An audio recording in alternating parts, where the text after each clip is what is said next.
చేరొచ్చి మీ అందరికి కూడా నా హృదయపూర్వక దేవుడు మరి ప్రేమించి గెడ్డాంపులు గారు మరియు మార్తమ్మ గారికి ముగ్గురు కుమారులు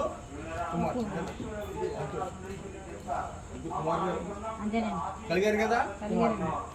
అందులో ప్రథముడు ఎవరో నాకు కూడా ఆయన పేరు సీన్ అని తెలుసుకొని మధ్యలో ఆయన పేరేంటి ప్రెసిడెంట్ సీన్ అంట. ప్రెసిడెంట్ సీన్ గారిని మరి దేవుని యొక్క మా ఇష్టమైన బిడ్డ నా దృష్టిలో ఎవరో అరుణ ఇద్దరిని ప్రేమించిన బిడ్డ ఎవరు అబ్బులి గారికి మార్తమ్మ గారికి నలుగురు.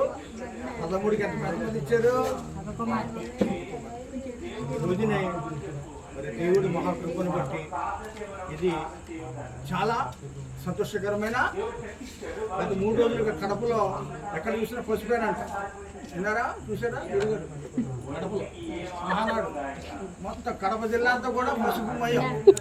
నేను ఆ వీడియో చూశాను కానీ ఇప్పుడు నిజంగా ఏంటి కడపలో ఉన్నట్టుగా ఉంది నాకు. ఏంటి పసుపుమయం. దీనికి ఒక పేరు పెట్టారు. ఏంటి చూస్తే స్నానమా ఏంటి ఆ మాట పలకలేక చూస్తే అంటే ఫాస్ట్గా చెప్పినట్టుగా బైబిల్లో దీన్ని పరిశుద్ధ స్నానం, అలాగే శుద్ధీకరణ స్నానం, క్లీన్సింగ్ అంటే క్లీన్సింగ్ బాత్. ఈ మాట మీద సత్యవతి గారు, ప్రియాంక గారు, సుభాష్ గారు ఉన్నారా? ఈ ముగ్గురు కూడా తర్వాత పాస్టర్ గారిని చెప్పాను. ఆ రోజుల్లో ఏంటంటే శుద్ధీకరణ 40 రోజులు కదా. కానీ మనము పాత నిబంధన కాలంలో లేము.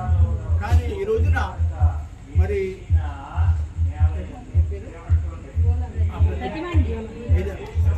ఒక పాప కదా వాళ్ళు ప్రేమించి ఇచ్చిన ముద్దుల బిడ్డ యొక్క ఏమంటాం మనం కంఠస్వల లేకపోతే పుష్పలంకరణ అనే మాటకి ఇంగ్లీష్లో చాలా గూఢమైన మంచి అర్థం ఉంది.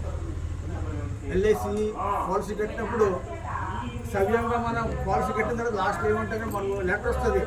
యువర్ పాలసీ వాజ్ మెచ్యూర్ అంటే న్యూస్ క్రమంగా సక్రమంగా నువ్వు డబ్బులు చెల్లించావు కాబట్టి నువ్వు కట్టిన బీమా ఏమైంది? అది మెచ్యూర్ అయింది కనుక నువ్వు డబ్బులు తీసుకోవచ్చు. బిడ్డకి ఈరోజు మెచ్యూర్ అయిన పాదాలకి మెడికల్ డిపార్ట్మెంట్లో నాకు తెలిసి ఇద్దరే ఉన్నారు. అక్కడ మీరు డిస్కస్ చేసుకో. ఆడబిడ్డలకు దేవుడు అవయవ నిర్మాణంలో యూట్రస్ అనే ఉంటుంది. ఏం యూట్రస్ అంటే ఏంటమ్మా? యూట్రస్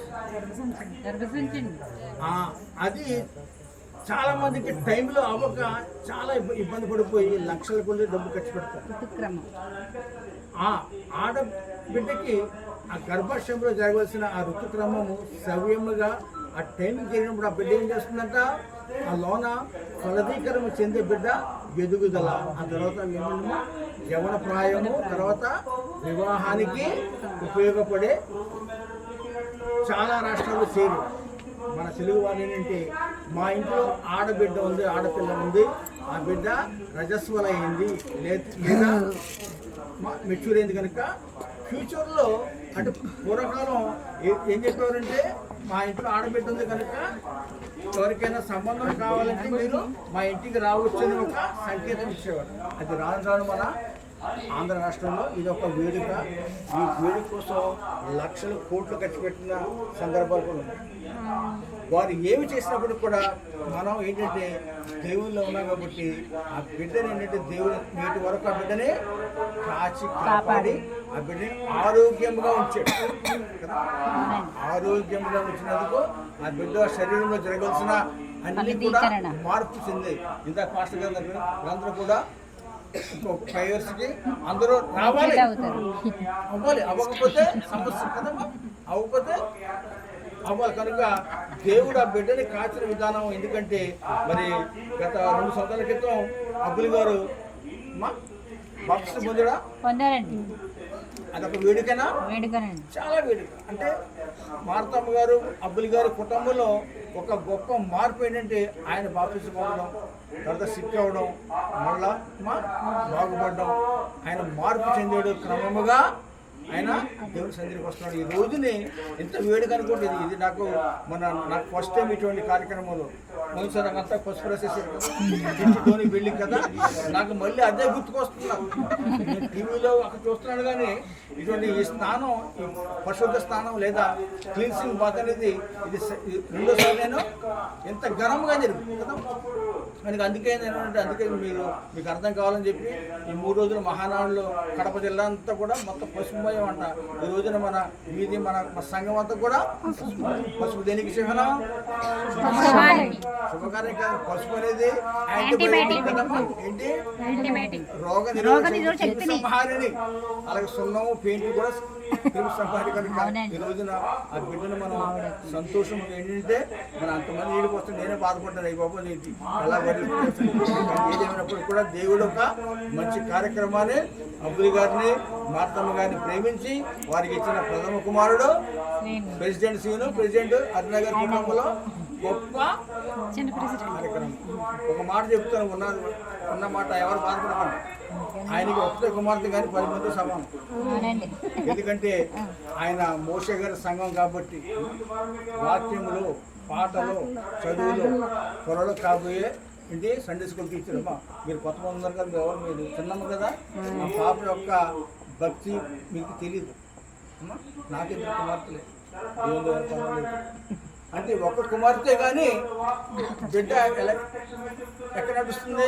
దేవుని మార్గంలో నడుస్తుంది. ఈ రోజున నేను పబ్లిక్గా చెప్తున్నాను అమ్మ. నేను ఒక మాట ముందు ఒక మాట వెనక నా చేత కనుక ఈ గొప్ప కార్యానికి ఇచ్చేసి మీకు ఒక వాక్యాన్ని చేతి నేను ముగిస్తాను. తన యందు భయభక్తులు గలవారి యందు, తన కృప కొరకు కనిపెట్టి వారి యందు యెహోవా ఆనందించువాడు అన్నాడు. యెరూషలేమా, యెహోవాను కొనియాడము, సియోను నీ దేవుని కొనియాడము. ఆయన నీ గుమ్మల గడియల బలపరుచున్నాడు, నీ మధ్యన నీ పిల్లలను ఆశీర్వదించున్నాడు, నీ సరిహద్దులలో సమాధానం. మరి బైబిల్లో మనం చూసినట్లయితే పాత నిబంధన మొదలుకొని కొత్త నిబంధన వరకు ఎంతమందిలో స్త్రీలను చూస్తూ ఉంటాం. ఎక్కువగా మనం రూతు మాట అంటూ ఉంటాం. రూతు మోయాబైట్ అంటే పరాయ దేశపు స్త్రీ, అన్య దేశపు స్త్రీ. తన అత్తను దేవుడు ఉన్నాడు కనుక తన అత్తను హత్తుకున్నది. తర్వాత యేసుక్రీస్తు యొక్క జననానికి ఎవరు కారణం? రూతు యొక్క వంశంలో అలాగే బైబిల్లో కొనియాడబడే స్త్రీలు ఇంకా ఉన్నారు కదమ్మా. రిబెక్కాకి సహనానికి మారు పేరు. మోగ జీవాలని ఒంటెలికి నీళ్ళు తోడింది. మనలాగా బగ్గిడైతే నీళ్ళు అందం లోతుగా ఉంటుంది.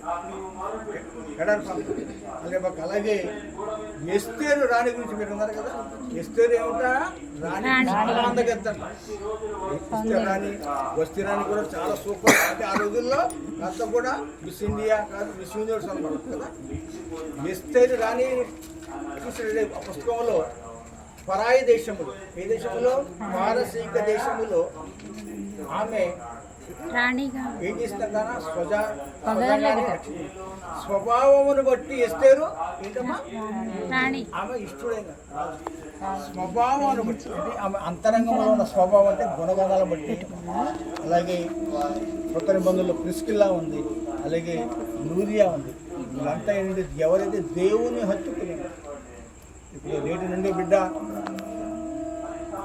ముందు కూడా ఏంటంటే తల్లి చాటు బిడ్డ కదా. ఆకుచాటు పిండండి. తల్లి చాటు బిడ్డ తల్లిని హత్తుకొని ఉండాలి కదా. తల్లి మాట ఉండాలి. తల్లి కూడా కానీ తల్లి కంటే ముందు ఎవరు హత్తుకోవాలి? సంఘాన్ని హత్తుకోవాలి. సంఘం అంటే ఎవరు? వాక్యం. ఆ వాక్యాన్ని ఎవరు హత్తుకోవాలి? చెప్పే మాటలు బిడ్డ కోసం కాదు. ఎందుకంటే ఆ బిడ్డకి చెప్పిన ఎందుకంటే ఆ బిడ్డ ఇప్పుడు ముందు చెప్పమంటే వాక్యం చెప్పేస్తుందమ్మా. వాక్యం చెప్పేస్తుంది, స్కిట్ వేసేస్తుంది, పాట పాడేస్తుంది. అంటే ఆ బిడ్డ లేట్ వరకు ఆ బిడ్డ ఏంటంటే రావాల్సిన స్టాండ్కి వచ్చేసింది కదా. ఇక ముందు ఏంటంటే ఆ బిడ్డ తల్లి చాటు బిడ్డగా తల్లిని హత్తుకునే ముందు ఎవరిని హత్తుకోవాలంట? రూతు తన అత్తను హత్తుకోలేదు. హృదయంలో దేవుడు ఎవరిని హత్తుకుంది? ఇప్పుడంతా కూడా సెల్ ఫోన్ ఈ టీవీ ఆ టీవీ కాదు కానీ యేసుతో టీవీగానో అని చెప్పే రీతిలో మనం ఉన్నాం. మీరు ఉన్న ఈ 4 కుటుంబాలు కూడా పాస్టర్ గారు సారం రోజుల సంఘం ఉన్నందుకు నేను గౌరవపడుతున్నాను. ఇలాగని చెప్పి మీ పాస్టర్ గారు బిస్కెట్లు ఏంటంటే నేను గౌరవపడతాను. మన ఆదివారం ఎవరో పాప పాడుతున్న పాటలకి వైద్య చాలా ఆశ్చర్యపోయి కదా. కనుక ఆ బిడ్డ నేటి వరకు కూడా కాచి కాపాడిన దేవుడు, ఇంతవరకు కాచి కాపాడిన దేవుడు రాబోయే ముందు రోజుల్లో అంటే ఆ బిడ్డ ఇప్పుడు యవ్వన దశలో ప్రవేశించింది. వారికి కొన్ని వ్యక్తిగత సమస్యలు ఉంటాయి. అది లోకంలో అందరికీ పెట్టాడు దేవుడు. సోనియా గాంధీకి పెట్టాడు, ఆ కూతురికి పెట్టాడు, చంద్రబాబు పెట్టాడు, కూతురు స్త్రీ అంటే ఆడబిడ్డ అని ప్రతి ఒక్కరికి కూడా ఆ సైకిల్ లింక్ లేకపోతే వారు సంవత్సరానికి పనిచేయరు, పెళ్లికి పనిచేయరు. అంటే దేవుడి నేటి వరకు కూడా బిడ్డని సక్రమంగా కాచి కాపాడినందుకు వందనాలు. అదేవిధంగా ఈ రోజుని మరి నాకేది చాలా పెద్ద పండుగలాగా ఉంది కనుక చేరేసిన అందరికి కూడా నేను వందనాలు చెల్లిస్తూ మరొకసారి అబ్బాయి గారికి, మరి మాతమ్మ గారికి, అలాగే పెద్ద సీనికి, మరి వాళ్ళ సతీమణి ఎవరు అరుణ గారు వాడు ప్రార్థన చేసిందంటే ఎలాగంటే గడియాలు ఆడిపోతుంది, మైకులు ఊడిపోతుంది. అలాగే వారి కుటుంబంలో వారి హృదయ వాంఛలు ఏమైనా ఉంటే, కోరికలు ఉంటే కూడా దేవుడు తీర్చాలని ఆశపడుతూ అమ్మా అలాగే చేరుస్తున్న మీ అందరికి కూడా నాకు తెలుస్తూ మరి జరగబోయే మరి 6వ తారీఖు జరిగే ఫంక్షన్ చాలా ఘనంగా ఎంతకన్నా ఎక్కువ అంటే మహానాడు కంటే ఎక్కువ బాగా జరగాలని ఆశిద్దాలు ప్రార్థించాలి. వాతావరణం ఏ ఇబ్బంది పెట్టదు, నేను చెప్పేస్తాను. ఇందాక ఏదో ఊపింది కదా చేసిందా, చల్లగా ఉంది కదమ్మా. కాదండి నాకు ఆ బిడ్డకి నీళ్ళు పోస్తున్నప్పుడు వాతావరణం చల్లగా అయిపోయింది, తట్టుకోగలదని కొంచెం బాధ అనిపించింది. ఏదైనప్పటికీ కూడా దేవుడు అద్భుత కార్యం చేసేవాడు. అరుణ ప్రార్థన దేవుడు ఉంటాడు, సత్యవతి ప్రార్థన దేవుడు అంటాడు, ఎవరు సుభాషిత ప్రార్థన దేవుడు ఉంటాడు. మీలో ఐక్యత నాకు చాలా ఇష్టం కనుక జరగబోయే కార్యక్రమం కూడా మనం ప్రార్థన చేస్తూ ముందు కొనసాగాలని అవకాశం ఇచ్చిన స్థానిక పాస్టర్ గారికి మీ అందరికీ నా హృదయపూర్వక వందనాలు తెలుస్తూ